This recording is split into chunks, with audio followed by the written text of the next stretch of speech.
we just do a little just ID thing? Sure. It's Greg Dunbar with Relativity, and these are the generic questions. All right. So first question, who brings out the best in you? They are generic, aren't Listen, I would have to say my family for sure. I mean, they definitely see all sides of me, but, I think they see the good, the bad, and the ugly, my family. Yeah, I would say the same. Family. My kids bring out the best of me, I think. Yeah. Absolutely. Do you guys believe in love at first sight? No. No. But only because I think that love is so much more complicated and more colorful and interesting than just what you experience when you see somebody, Agreed. I guess lust at first sight, I believe in. Yeah, intrigue and attraction, for sure that exists. But, love I think is cultivated and nurtured and, Absolutely. Michelle, you mentioned that one of the most relatable themes in the movie is the question of the roads not taken. Mm-hmm. What's a decision you may have made in the past that if you had a second chance you would treat differently?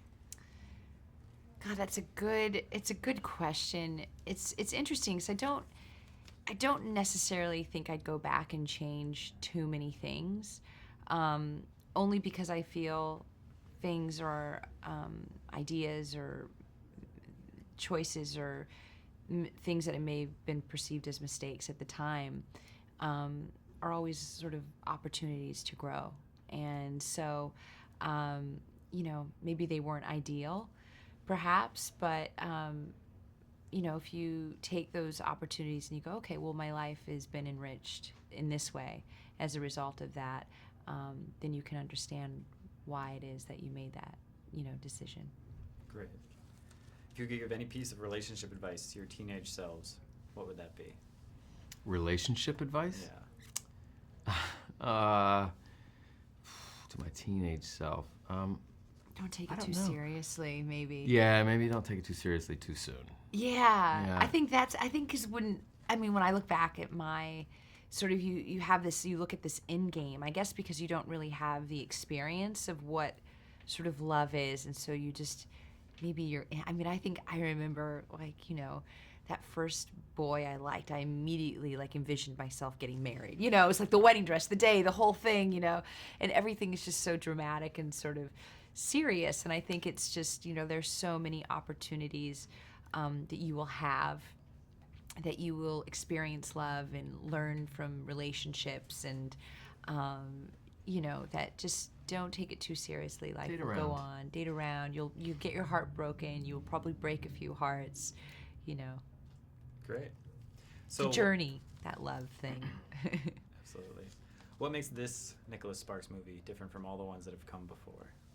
I think this movie specifically deals with second chances more than some of the other films. This is this is about two people that meet when they're very young and can't be separated from one another. They just have that very real emotion for and love for one another, and life sort of pulls them apart. And I like the sort of adult situation that they find themselves in later in life when life kind of brings them back together. I think that's the love stories that really end up affecting me are the ones that aren't just about star-crossed lovers. It's about concessions that you make and regrets that you may have, and the depth of character that you have later on in life, and how complicated love can be, and that's more interesting to me. And I think this movie definitely examines that.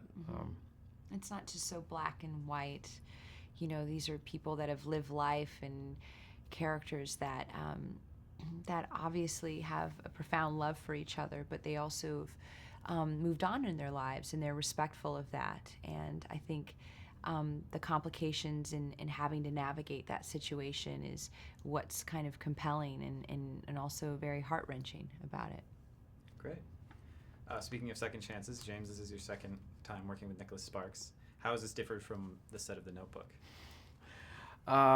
It was The Notebook was kind of crazy to shoot. It was in a great way. I don't know. It was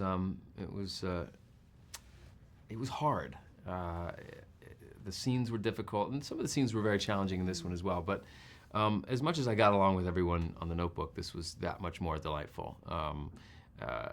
It was all, on the Notebook. The climate on set was not always like actor friendly, and it wasn't anybody specifically to blame in that. I think sometimes when there are more like, when it is tougher, sometimes that you get a better product from that. But it was challenging, the Notebook, and this was too in its own respect. But I sure did enjoy this experience, probably more so than that.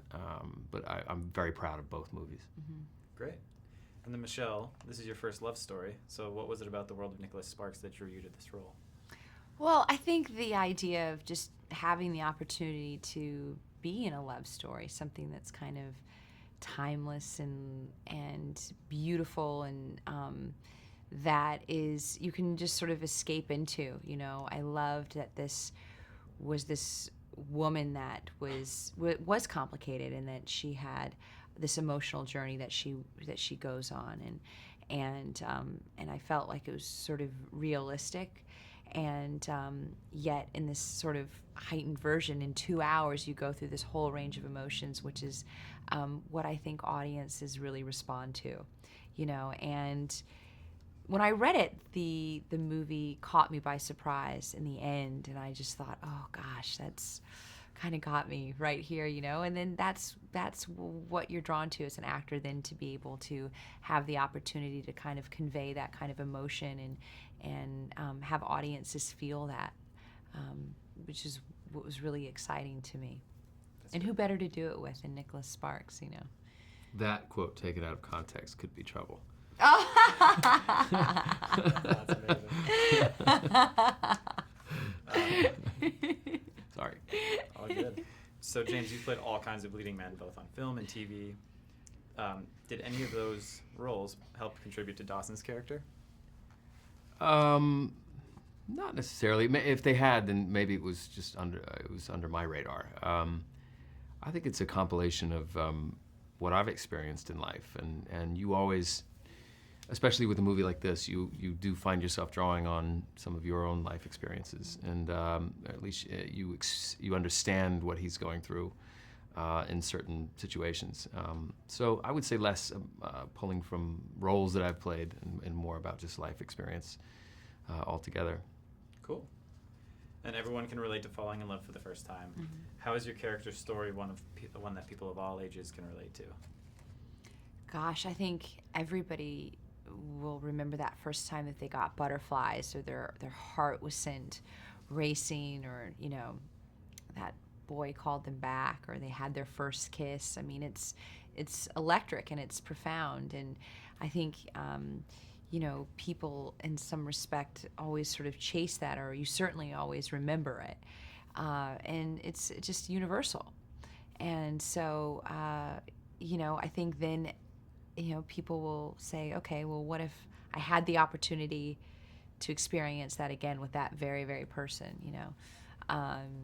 That's what's really intriguing about this particular story. Great. Let's switch to the other. Excellent.